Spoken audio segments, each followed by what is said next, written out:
Bismillahirrahmanirrahim. Assalamualaikum warahmatullahi wabarakatuh.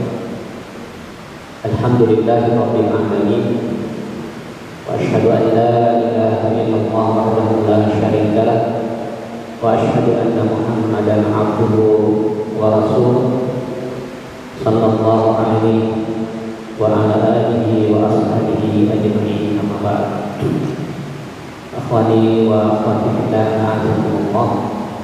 Alhamdulillah, di kesempatan siang menjelang sore ini kita kembali mengikuti kajian rutin pekanan.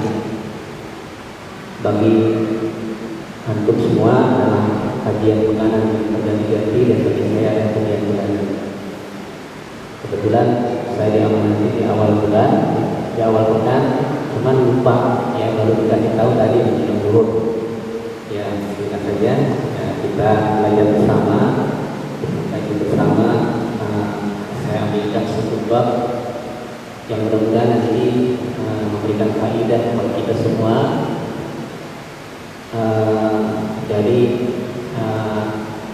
sebuah akidah, sebuah keyakinan yang ini akan menjadi pedoman bagi kita di dalam kehidupan kita sehari-hari, dan juga di dalam menjaga kemuliaan tauhid, kemuliaan agama kita yang kita cintai.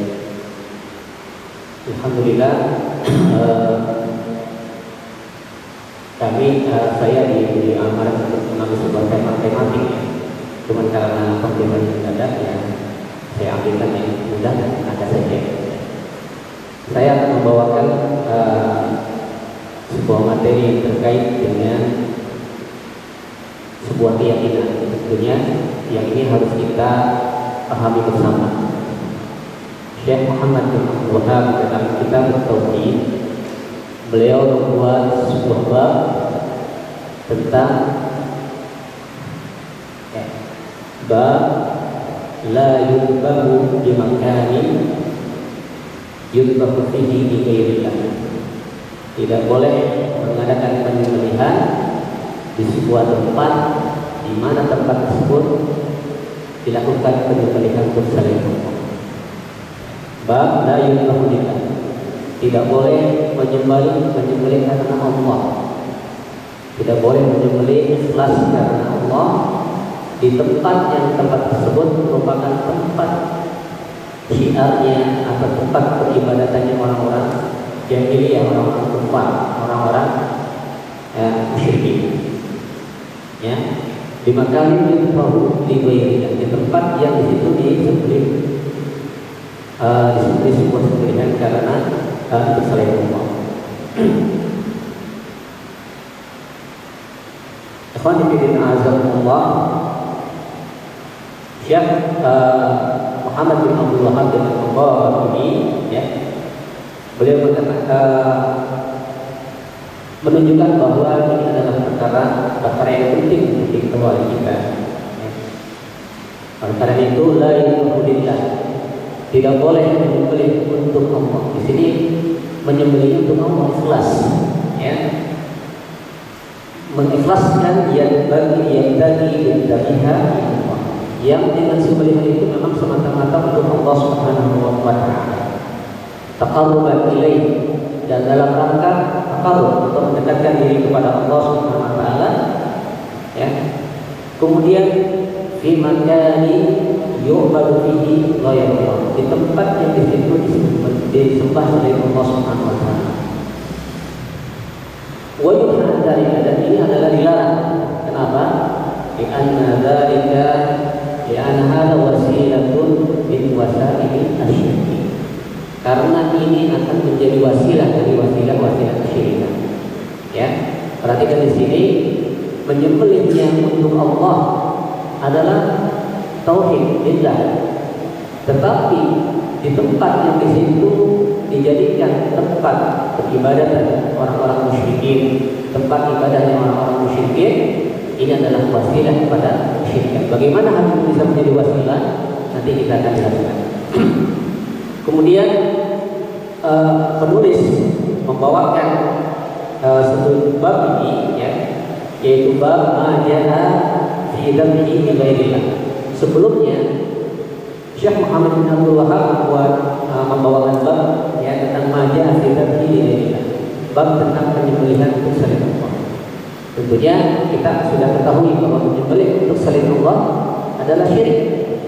Nafi' anillah ya, yang bisa mengeluarkan pelakunya dari kesyirikan. Ya.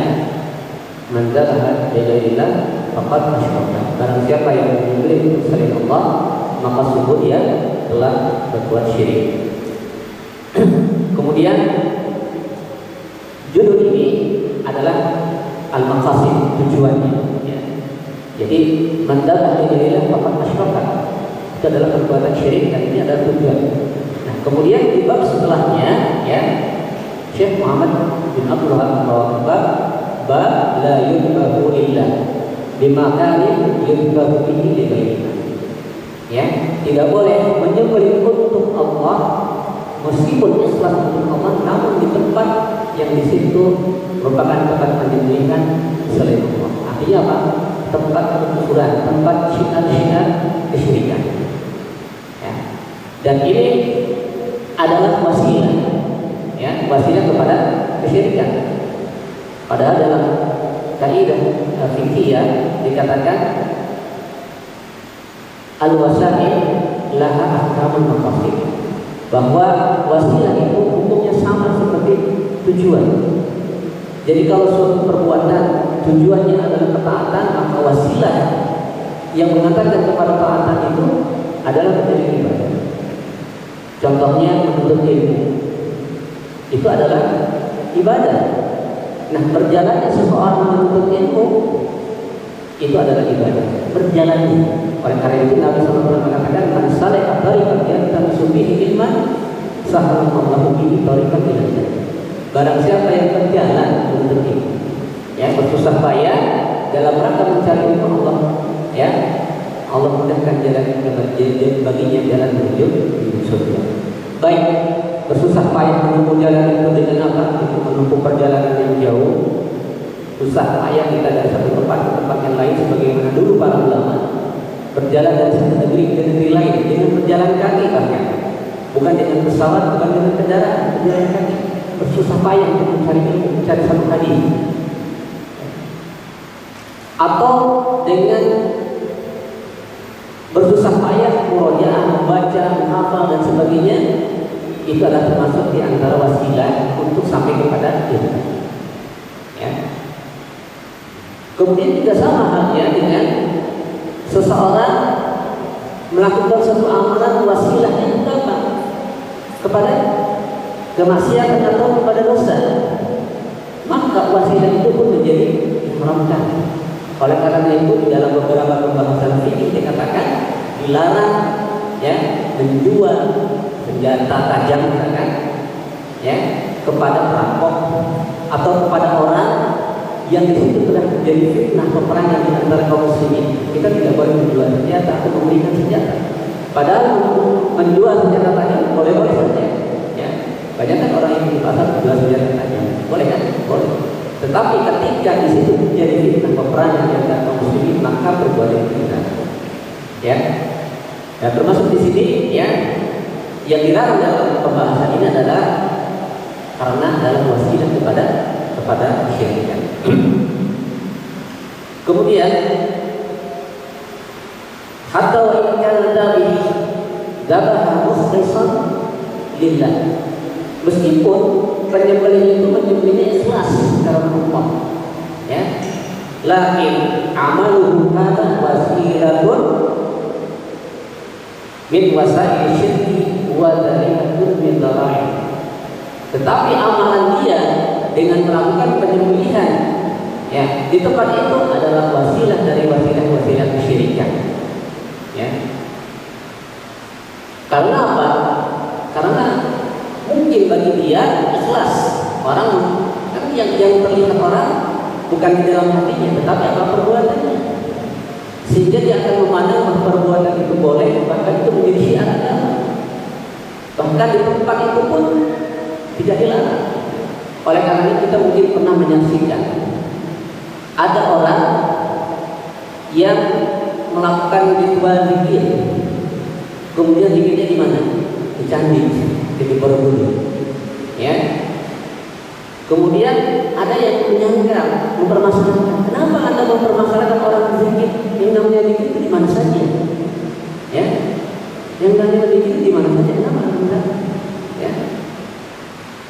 Yang dilarang itu adalah di tempat yang misalkan kuburan.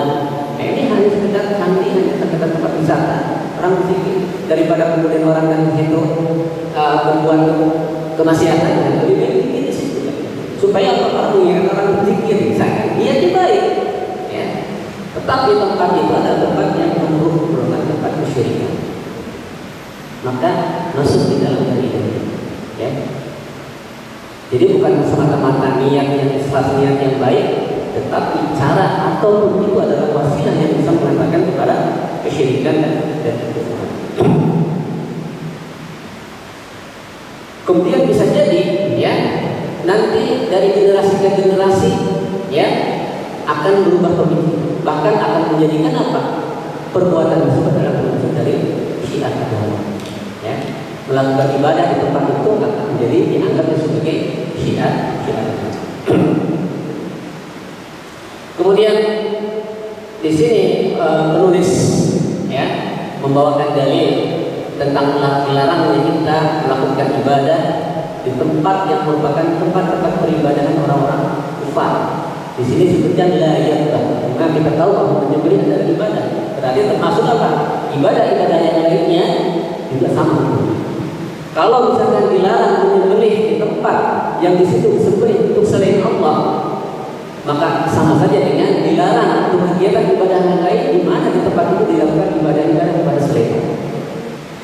Makanya ada pertanyaan, bagaimana hukumnya sholat di gereja? Sholat di gereja, kita tahu namanya sholatnya orang Kristen dengan orang Muslim sama tidak? Berbeda kan ya? Berbeda. Sholatnya orang Kristen bagaimana? Ya, sholatnya orang Kristen yang kita tahu begini-begini saja, ya, begini-begini saja. Kemudian doa dengan doa yang nggak tahu kita, ya mungkin hanya baca-baca saja. Ya. Tetapi sholatnya orang Muslim dari mulai takbir sampai salam, dari mulai takbir sampai salam, berbeda. Namun apakah dengan perbedaan tersebut menjadikan bolehnya ibadah di tempat itu? Tentunya tidak, ya. Sama seperti orang menyembelih, ya. Orang musyrikin menyembelih di satu tempat, ya, untuk selain Allah. Lalu ada orang Muslim menyembelih di tempat yang sama untuk Allah.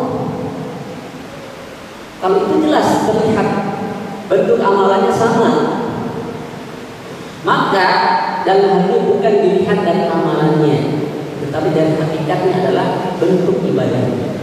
Karena dalam amalan itu berbeda antara orang Muslim dengan orang Kristen. Maka dalam ini para ulama menyebutkan hukum sholat atau ibadah di gereja, sholat di gereja, kanisa, itu ada 3 kemudian disebutkan. Yang pertama hukumnya, ada yang mengatakan hukumnya pertama adalah boleh. Kemudian yang kedua diharamkan, dan yang ketiga makruh.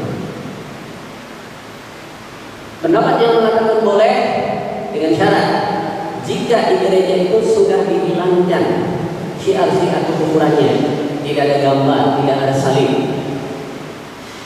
Kemudian gereja itu sudah beralih ke pemilikannya, sudah dibeli, ya. Sudah beralih ke pemilikannya menjadi milik kaum muslimin, maka ketika itu boleh sholat di situ meskipun itu tahu tidak menjadi gereja. Tapi sudah tidak ada penghalangnya, tidak ada gambar patungnya, sudah tidak ada gambarnya, sudah tidak ada salibnya. Yang kedua adalah diharamkan, yaitu jika apa? Jika di dalam gereja itu, ya, masih terdapat gambar, masih terdapat patung, dan juga status kepemilikan itu belum hilang, artinya masih dimiliki oleh orang-orang, maka ini adalah diharamkan secara mutlak. Allah mengahinya, tidak ada perbedaan. Kemudian yang ketiga dimakruhkan, ya, apabila semata-mata gambar atau patungnya sudah hilang, namun namun kepemilikannya masih dimiliki oleh orang-orang kufar. Ya, sebagian mengatakan itu makruh sholat. Syekh Islam Taimiyah beliau mengambil pendapat bahwa selama ya di dalam gereja itu tidak terdapat patung ataupun gambar-gambar, maka boleh untuk sholat di sini. Ya, dan ini juga merupakan pendapat dari Syekh Shalih Al-Fauzan di dalam fatwanya beliau. Selanjutnya dalil yang dibawakan oleh Syekh Muhammad bin Abdul Wahab tentang tidak bolehnya menyembelih di tempat yang merupakan tempat penyembelihan orang-orang kafir, ya. Beliau membawakan dalil di dalam surat At-Taubah. Yaitu apa? La taqum fihi abada. Jangan engkau sholat di dalam masjid itu selamanya. Ini bercerita tentang apa?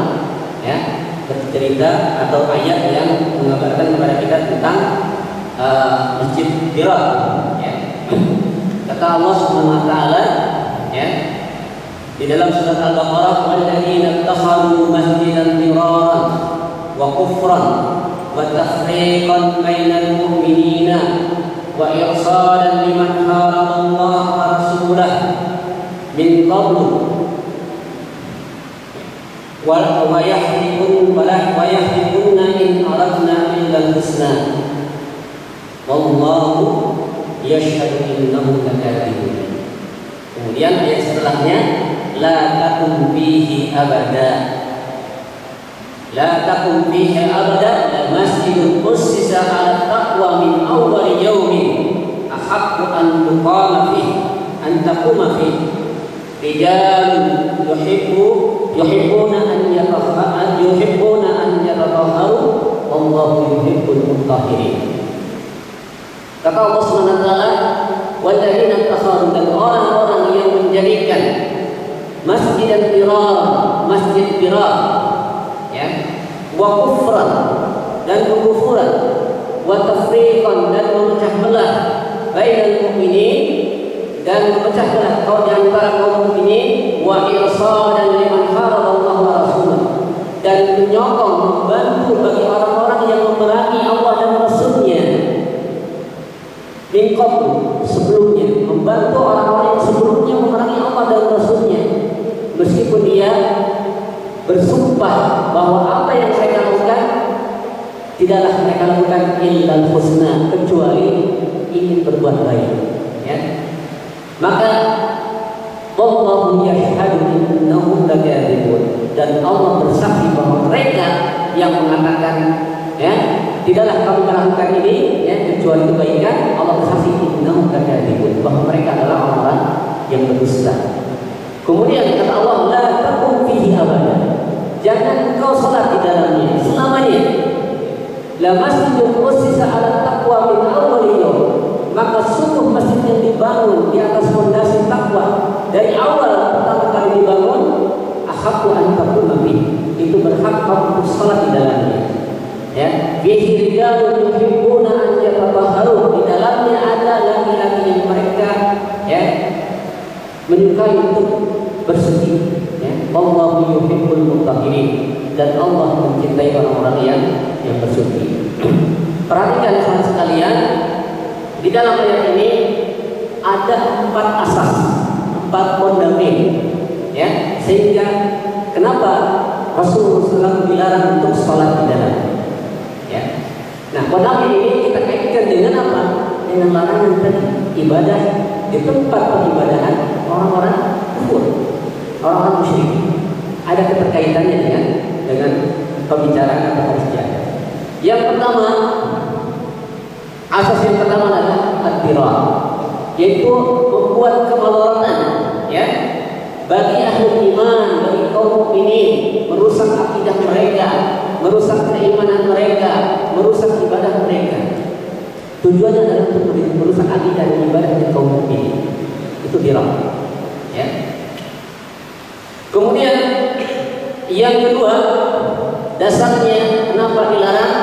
Karena, ya, ada kekufuran di dalamnya, ya. Masjidan diraran wa kufran, ya, yaitu al-kufru billahi subhanahu wa ta'ala, kufuran kepada Allah subhanahu wa ta'ala, ya. Wa fi dhahirihi masjidun yuqimuna fihi shalah lakin fil batin qa'imun al-kufr. Ya. Di dalam zahirnya masjid itu adalah untuk ketaatan, melaksanakan salat, tetapi pada hakikatnya dalam batinnya masjid itu menyimpan kekufuran. Ya, makanya dikatakan kufur, ya, kufur. Kemudian yang ketiga, asas yang ketiga adalah at-tafriq bainal mu'minin, ya, min ajli nashr al-furqah wal adawah bainal mu'minin, wa hadha min al-asas alladhi yaqumu 'alayha an-nifaq minhum wa yaqumu 'alayha an-nifaq. Dan prinsip yang ketiga, asas yang ketiga adalah masjid itu adalah tempat untuk memecah belah kaum mukminin. Sengaja dibikin masjid untuk apa? Agar memecah belah kaum mukminin. Kalau tujuannya untuk memecah kaum muslimin, maka itu adalah dasar nifaq.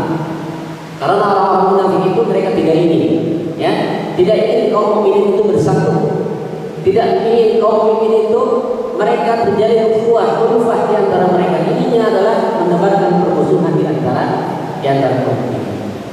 Kemudian asas yang keempat, ya, ala tuqima li ajli hadzal masjid, yaitu irsalan liman harama Allah wa rasulah. Yaitu adalah dalam rangka menyokong, membantu orang-orang yang hendak memusuhi Allah Subhanahu wa taala dan Rasul. Di dalam ayat ini ada sebuah isyarat kepada seorang lelaki, ya, yang namanya adalah Abu Amir atau Abu Amr al-Fasih. Abu Amr al-Fasih ini adalah seorang yang terkemuka di Madinah, memiliki kedudukan yang terhormat bagi penduduk Madinah. Ya.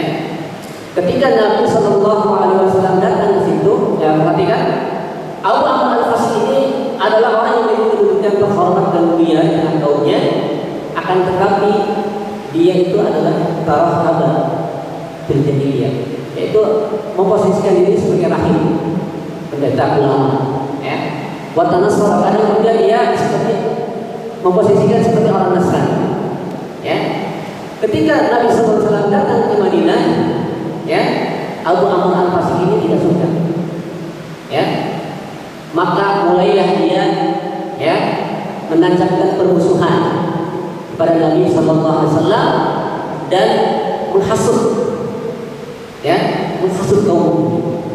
Bahkan sampai dia pernah ke Mekah, datang menemui orang-orang Mekah, ya, dengan maksud apa? Dengan maksud untuk membantu mereka di dalam memerangi Nabi SAW. Ya. Padahal kita tahu ada Abu Amr al-Fasih ini adalah ayah dari seorang sahabat mulia namanya Hamdalah. Kita tahu Hamdalah adalah seorang sahabat yang biasanya dimandikan oleh malaikat, disebut dengan Rasulul Malaikat. Perhatikan, anak yang sangat mulia, ya, namun ayahnya adalah orang yang sangat kufur menentang Nabi Sallallahu Alaihi Wasallam. Bahkan menjadi tokoh yang menghasut penduduk Madinah untuk memerangi Rasulullah, dan termasuk orang-orang, dia itu adalah termasuk orang yang mendukung orang-orang musyrikin Quraisy, ya, di dalam perang Uhud.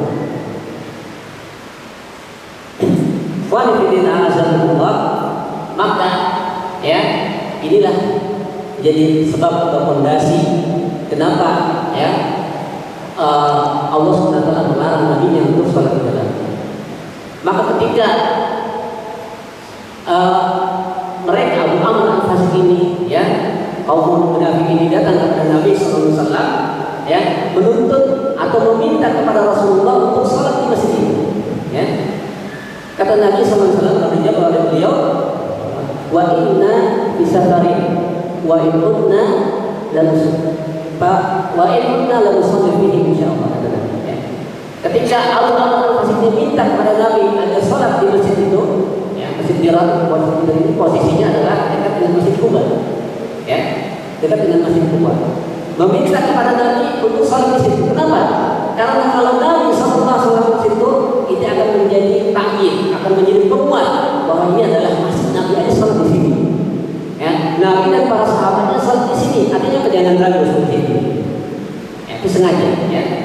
Maka kata Nabi, ya karena Nabi tidak tahu, ya orang munafikin, ya diperlakukan seperti orang muslimin. Ketika diminta untuk sholat di situ, kata Nabi, ya, wa inna bisafari, sesungguhnya kami sedang dalam keadaan sabar. Itu Rasulullah SAW sedang dalam keadaan sabar untuk perang Tabuk. Ya, diminta oleh Abu Amr al-Fasiqi. Kata Nabi, sesungguhnya kami dalam sabar. Kalau seandainya kami kembali, sabar kami akan sholat di sini. Nah kemudian pada saat Rasulullah SAW kembali dari perang Tabuk, kembali ke Madinah, dan beberapa meter jaraknya sampai di Madinah, lalu turun ayat la taqum bihi abada. Jangan engkau berdiri di dalamnya, salat. Ya, Allah SWT memberikan kabar kepada Nabi SAW dengan surat ini adalah menyingkap, ya, tentang perihal atau keadaan orang-orang munafik. Makanya di dalam surat At-Taubah ini, ya, dikatakan sebagai surat Fadhihah. Ya, karena apa? Di dalam surat At-Taubah itu membongkar semua perilaku atau keadaan orang-orang munafik. Ya, dikatakan juga ayat atau surat At-Taubah ini adalah surat Al-Qasas. Ya, karena isinya adalah menyingkap, ya, menyingkap tabi-tabi yang selama ini tidak diketahui oleh kaum mukminin. Ya, sama seperti halnya seperti surat At-Taubah adalah surat Al-Kafirun. Ya, surat Al-Kafirun ini dikatakan surat Al-Qasas. Kenapa? Karena ini bentuk baroah melepas diri dari kesyirikan. Oleh karena itu dalam hadis baroah dikatakan, ya, man qara'a surat Al-Kafir, ya, ina ya'ila fi rasyihi, ketika barang siapa yang membaca surat Al-Kafir ketika dia hendak tidur di kasurnya, di ranjangnya, ya, maka Allah catat baginya al-bara'atu minasyirik, ya, bentuk berlepas diri dari kesyirikan. Itu diantara satu keutamaan surat Al-Kafirun. Surat Al-Kafirun dan Al-Baqarah ini dan At-Taubah ini duanya adalah surat yang merupakan bentuk baroah. Makanya surat At-Taubah dikatakan surat baroah karena di situ adalah sikap berlepas diri dari orang-orang munafik.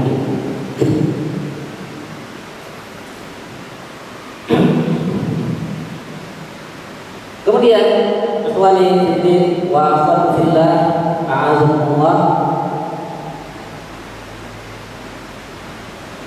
ya, meskipun orang-orang munafikin, ya, mereka mengatakan mereka bersumpah, ya, wala kata Allah wala yahlifunna in aradna illa husna, dan mereka bersumpah bahwa kami tidak membangun masjid ini kecuali kebaikan.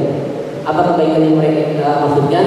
Ya, kebaikan untuk berlindungnya orang-orang fuqara, ya, atau berlindungnya ketika dalam keadaan musim hujan atau dalam keadaan dingin yang sangat di musim dingin, di musim syita, ya, ini kami buat untuk tempat singgah mereka, untuk singgah para tamu. Silakan datang ke sini.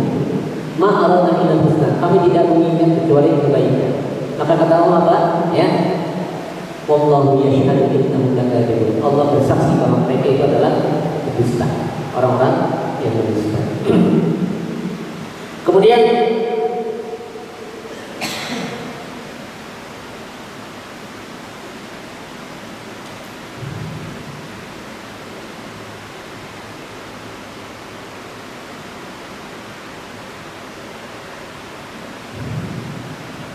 selanjutnya, ikhwani fillah a'azakumullah,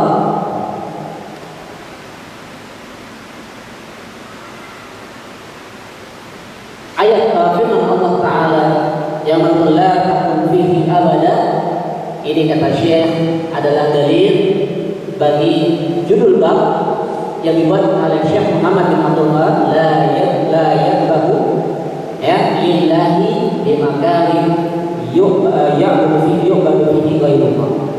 Tidak boleh beribadah atau menyembelih untuk Allah. Artinya menyembelih untuk Allah, ya, bimakari yu'badu fihi ghairullah, di tempat yang di situ disembah atau ibadah selain Allah Subhanahu wa taala.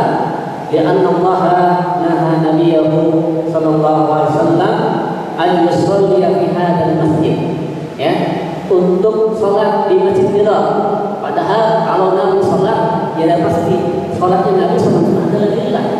Itu dilarang oleh Allah Subhanahu wa taala. Maka dengan ini jelas bahwa larangan itu adalah karena tempat itu, ya, adalah tempat yang digunakan untuk membalangi Allah dan Rasulnya, tempat yang mengandung kekufuran, tempat yang mengandung kemunafikan, tempat yang di situ, ya, adalah apa?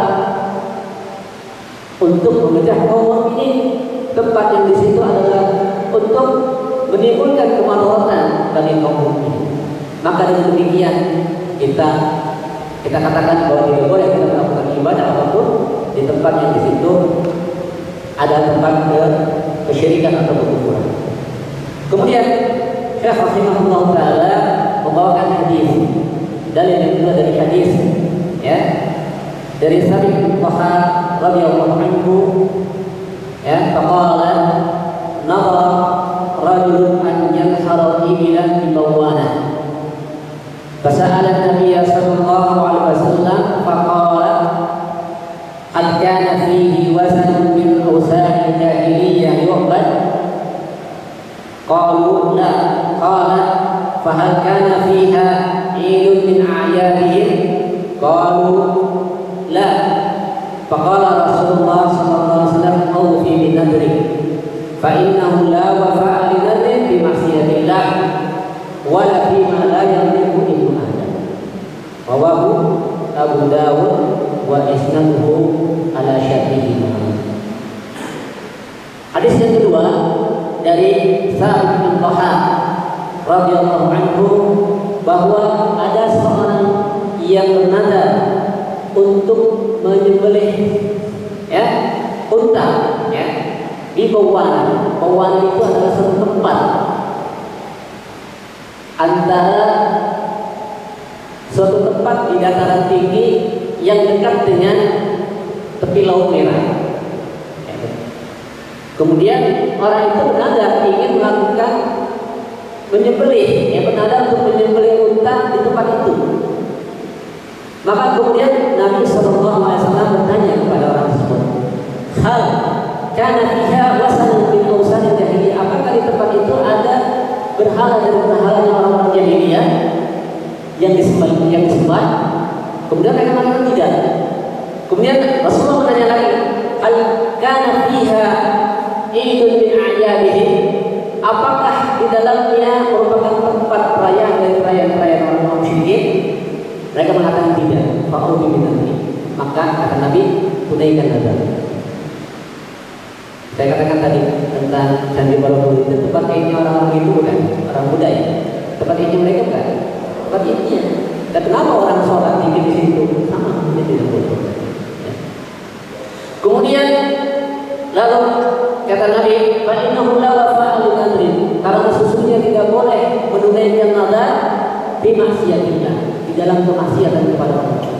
Berarti menunaikan nazar di tempat yang di situ ada berhala yang disembah, atau di tempat yang di situ dijadikan tempat perayaan hari raya orang-orang musyrikin, orang-orang jahiliyah, itu adalah termasuk kemaksiatan. Kemudian tidak ada wafat nazar bima la yamliku ibnu adam, terhadap sesuatu yang tidak dimiliki oleh ibnu adam. Maksudnya apa?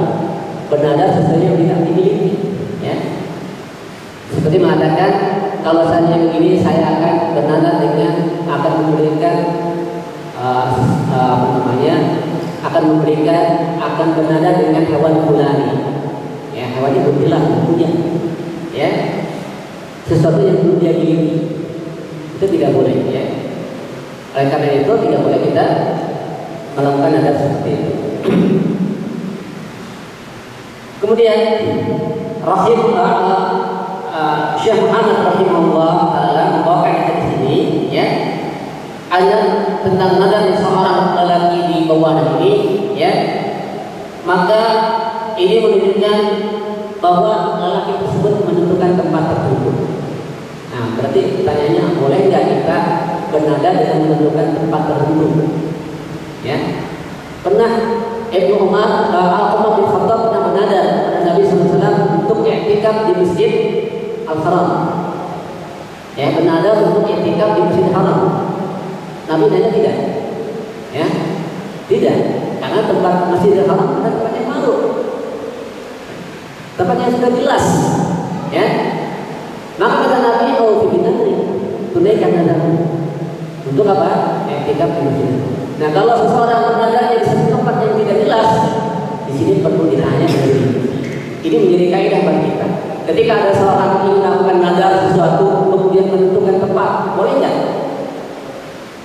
Boleh, ya. Asal dengan syarat tadi. Di tempat itu terhindar dari penghalang-penghalang.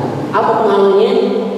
Tempat itu dijadikan tempat beribadah selain Allah, atau tempat itu dijadikan tempat perayaan-perayaan dari hari-hari raya kaum muslimin. Kalau itu semua ada, tidak boleh. Berarti apa? Kalau hal itu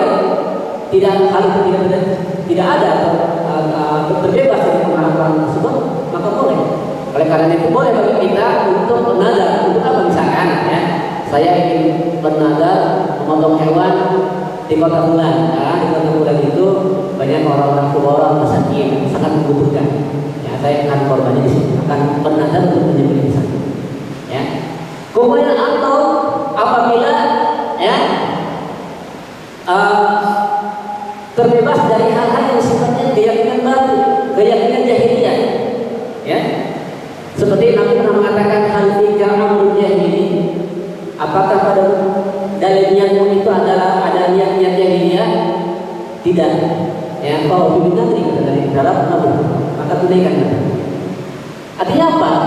Kalau misalkan kita melakukan sesuatu kemudian timbul adanya keyakinan-keyakinan jahiliyah yang tidak dibenarkan oleh Islam, maka itu pun bisa menjadi penghalang. Tidak hanya semata-mata di situ perbuatan dijadikan tempat ibadah atau dijadikan tempat hari raya, tapi ada keyakinan di sana, keyakinan tentang keutamaan tertentu di tempat itu. Nah, ini adalah keyakinan jahiliyah yang seperti ini. Maka nazar yang seperti ini atau ibadah yang seperti ini tidak boleh. Kenapa? Karena di situ ada unsur-unsur jahiliyah yang dilarang dalam agama kita.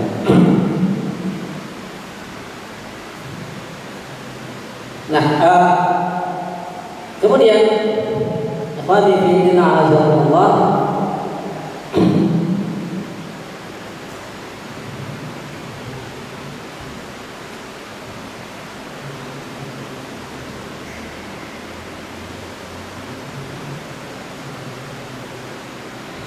perkataan Nabi sallallahu alaihi wasallam ketika bertanya kepada seorang sahabat yang tadi, hal kana fiha wasan min awsan jahiliyah yu'bad, apakah di dalamnya ada berhala dari berhala kaum jahiliyah yang disembah?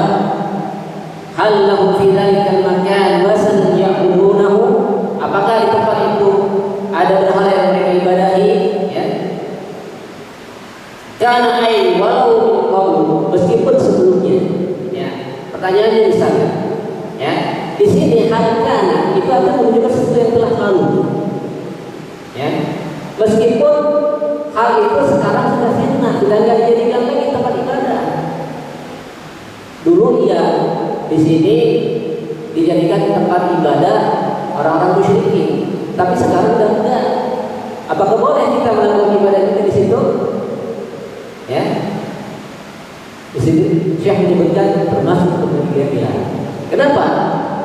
Karena nanti akan generasi-generasi berikutnya akan memandang bahwa di situ memiliki keutamaan, di situ memiliki nilai lebih. Ya, masuklah di situ amrul jahiliyah, perkara-perkara jahiliyah. Maka tidak semata-mata hal itu kemudian sudah tidak dilakukan lalu kita melakukan hal tersebut diperbolehkan. Kemudian hal kana fihi 'aidun min a'yadihim, qalu la laysa fihi 'aidun min a'yadihim wal 'aid, kita tahu bahwa itu adalah sesuatu yang berulang-ulang. Ya, bisa dilakukan seminggu sekali, sebulan sekali, atau mungkin setiap tahun. Ya, kalau setiap kali orang melakukan di situ ritual agama itu namanya 'aid. Ya, jadi yang namanya 'aid itu perayaan itu tidak hanya setahun sekali seperti Idul Fitri, itu kan setahun sekali. Ya, bisa jadi perayaan akhirnya itu dilakukan setiap hari atau setiap bulan atau sewaktu-waktu tertentu, misalkan malam apa gitu. Malam apa namanya yang sering saya lakukan di sini? Ya, malam satu syuro misalkan. Ya, malam satu syuro ini ada dalilnya. Itu namanya Id. Ya. Kalau di situ dilakukan tradisi-tradisi seperti itu, maka itu termasuk yang dilarang.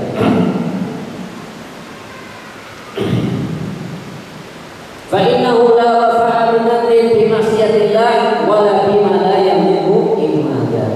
Hadis ini ya dari tentang nazar dan hal yang terkait dengannya ya akan dirincikan di dalam bab khusus tentang man nazara bi ghairillah faqad asal ada pembahasan di situ. Kemudian wala bima la yamliku imada, dan tidak boleh menazar sesuatu yang tidak dimiliki oleh manusia ya.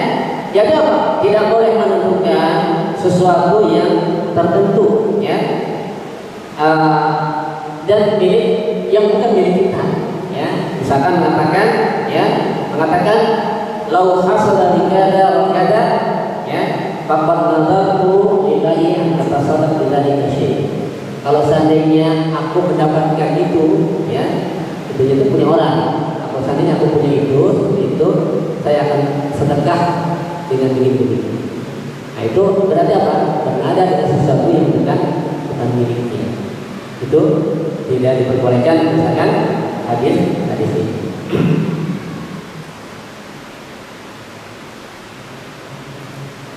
Kemudian yang kedua, ya, qala rahimahullah, ya, fihi masail, ya.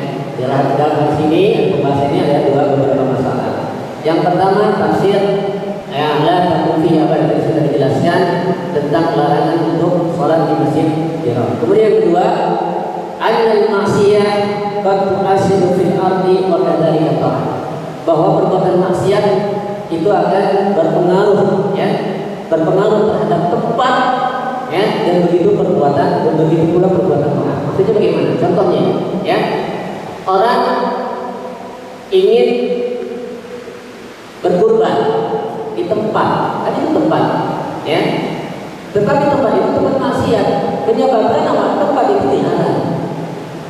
Jadi maksiat berpengaruh terhadap tempat itu. Seperti halnya tadi masjid. Padahal apa? Masjid itu kata Nabi SAW, wa ju'ilat lil ardu masjidan wa tahura.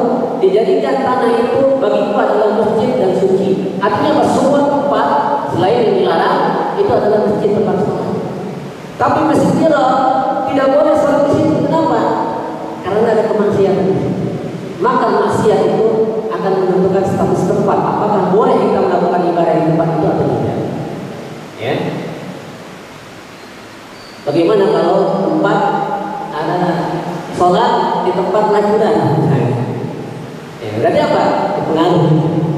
Ya. Wallahu a'lam bishawab. Kalau yang terkait dengan tempat maksiat, jika maksiat itu bukan berupa kesyirikan.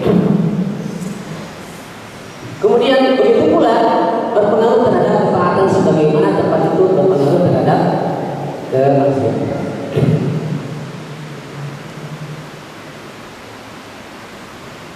Dalilnya apa? Dalilnya tentang masjid Haram tadi. Masjid Haram itu sholat ibadah di tempat masjid itu menjadikan masjid itu dilarang. Kenapa? Karena kemaksiatan di dalam. Kemudian yang kedua, yang ketiga, mengembalikan raddul mas'alah al-muskilah ila mas'alah al-bayyinah bidul syirk. Mengembalikan masalah yang sulit, yang tidak jelas, menjadikan muskilah bagi kita, kepada masalah yang lebih jelas. Sesuatu yang tidak jelas dikembalikan kepada yang jelas, sehingga akan hilang ketidakjelasan tersebut. Ya, contohnya adalah ketika masalah tempat nada buah itu kan sesuatu yang nggak tahu, nggak jelas. Boleh tidak kita nada di situ, menyembelih hewan kurban atau menyembelih nada di situ, boleh tidak? Kan itu menjadi iskal bagi kita, ya. Maka iskal itu dikembalikan kepada yang jelas. Apa yang jelasnya? Ditanya dulu, ya. Apakah tempat tempat itu dijadikan tempat perayaan orang-orang musyrikin, apakah tempat itu dilakukan ibadah kepada selain Allah? Kalau tidak, berarti hilang istiqamah. Tidak masalahnya. Berarti apa? Boleh. Nah, kita memulai sesuatu itu kepada sesuatu yang boleh. Karena pada asalnya ibadah di mana saja, selama itu tidak di tempat yang dilarang, kita bisa melakukan ibadah di mana pun tempatnya. Kemudian yang keempat, istifsal al-mufti ila istada ila dzalika. Seorang mufti ya boleh meminta rincian jika hal itu dibutuhkan. Hari ini ketika Nabi SAW ditanya oleh seorang sahabat, bolehkah untuk berkurban di tempat tersebut? Nah, tempat tersebut membutuhkan rincian, maka boleh seorang yang akan berfatwa ya untuk meminta rincian mengenai tempat itu. Tapi kalau tempat itu sudah jelas, seperti yang dilakukan oleh Umar, beliau bernadar ya untuk i'tikaf di Masjidil Haram. Nah, bertanya ya, maka kata Nabi Allah tunaikan nadar. Di sini Nabi SAW tidak merinci, tidak bertanya tentang tempat tersebut. Kenapa? Karena tidak dibutuhkan. Ya. Kemudian yang kelima, anna takhsisul buq'ah bin nadar la ba'sa bihi idza salah al-mawadi. Ya. Bahwa menetapkan tempat tertentu ya untuk nadar itu tidak masalah.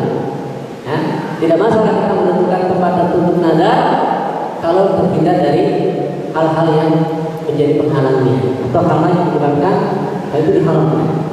Seperti halnya ya seorang sahabat yang mengkhususkan satu tempat yang hanya mewanah itu tempat saja, gitu kan? Hanya tempat saja. Dia mengkhususkan boleh asal di tempat itu tidak ada penghalangnya. Ya.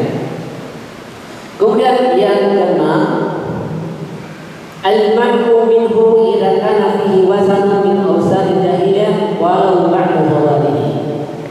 Bahwa larangan ya beribadah atau nadar di tempat itu karena ilatnya di situ ada berhala dari berhala kaum jahiliyah atau di situ merupakan tempat syiar dari syiar kaum musyrikin. Maka dilarang kita untuk beribadah di tempat itu, meskipun walau ba'da zawali, meskipun setelah tempat itu tidak ada lagi dijadikan tempat-tempat ibadah mereka. Jadi sudah tidak dijadikan lagi, hendaknya kita jauhi tempat itu. Kemudian yang ketujuh, al-man'u minhu. Yang ke-8, annahu la yajuzu wafa bima nadhara fi dzalika bitilka du'a di annahu nadhur maksiyah. Ya, bahwasanya tidak boleh ya untuk menunaikan nadar di tempat tersebut jika itu termasuk nadar yang maksiyah. Nadar yang maksiyah bagaimana?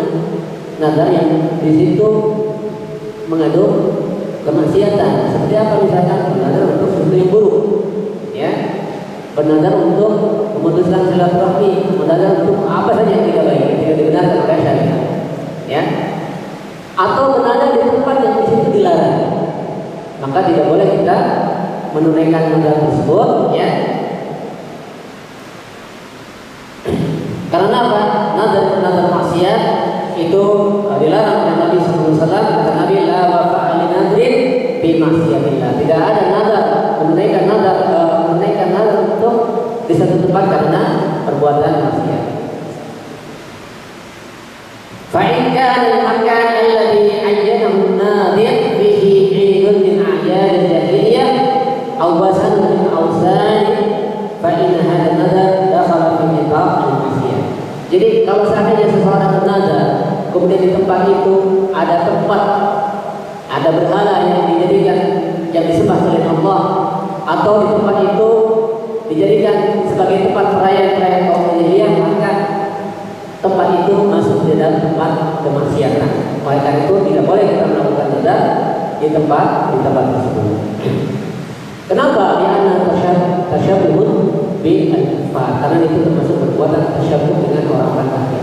Ya, bisa jadi kita katakan tadi, ya, orang misalkan kita nih, ya, kita membawa hewan untuk dikurbankan, nadar, ya.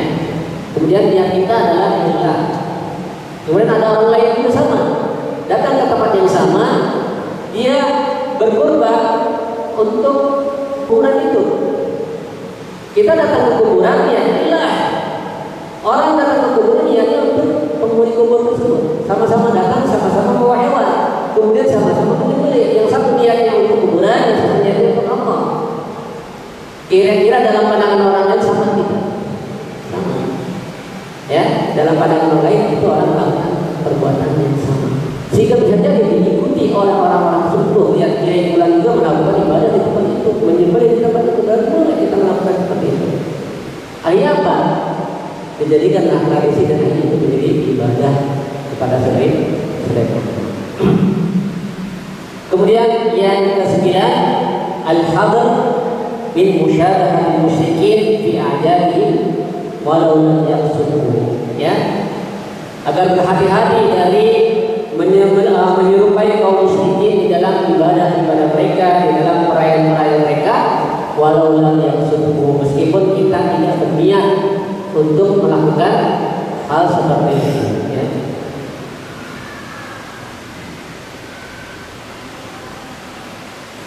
Maka ada orang yang mengatakan begini, ya, sangat heran ya ketika ada orang yang mengatakan begini. Ada orang yang melakukan maulid Nabi, ya. Mereka dalilnya, ya, orang-orang Nasrani mereka melakukan maulid Tuhannya, ya. Maulidnya kelahiran Yesus Isa alaihissalam yang dipertuhankan, ya. Mereka mengatakan nahnu aula bihim, kami lebih berhak daripada mereka. Maka ketika mereka merayakan maulid Isa alaihissalam, maka kami umat Islam lebih berhak untuk merayakan maulid Nabi. Itu dalilnya. Jadi orang yang melakukan maulid Nabi itu punya dalil. Dalilnya apa? Dalilnya kita berhak. Seperti halnya apa? Seperti halnya orang yang melakukan puasa Asyura. Kan puasa Asyura itu adalah puasa yang dijadikan ibadah oleh orang-orang Yahudi. Mereka terbiasa merayakan hari Asyura itu, ya. Kemudian ketika Nabi datang, mereka Nabi mengatakan nahnu aula bihi, ya. Kami lebih utama. Ini siapa yang mengatakan? Nabi yang mengatakannya, bukan orang lain. Kalau Nabi yang mengutamakan, berarti benar kita lebih berhak. Ada nggak dalil yang mengatakan bahwa maulid Nabi nahnu aula bil maulid daripada mereka? Ada nggak dalilnya? Tidak ada. Maka kalau tidak ada dalilnya, berarti tidak bisa dijadikan itu sebagai dalil, ya. Nah, ini apa? Karena ini adalah bentuk musyabahah terhadap kaum musyrikin. Maka kata Nabi SAW dalam hadis yang lain, man tasyabaha biqaumin fahuwa minhum. Barang siapa melakukan tasyabuh dengan sebuah kaum, maka itu termasuk dari mereka.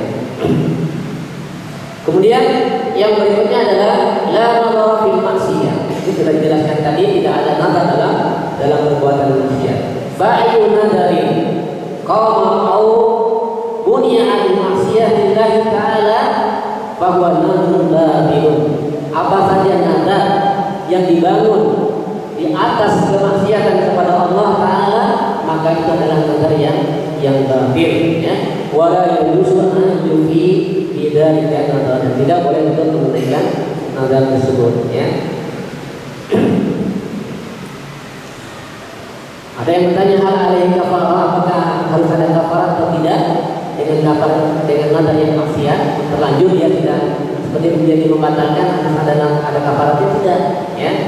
Maka di sini ada dua pendapat, ada yang mengatakan ada kafarah dan ada yang mengatakan tidak perlu kafarah. Kemudian yang ke-11, ya, la nadhara li ibni Adam bima la yadri, tidak ada nazar bagi ibnu Adam terhadap sesuatu yang dia tidak memilikinya, ya. Seperti tadi kita katakan, ya, lau khasal dari kada wa kada, berkata sesuatu itu belum dia miliki.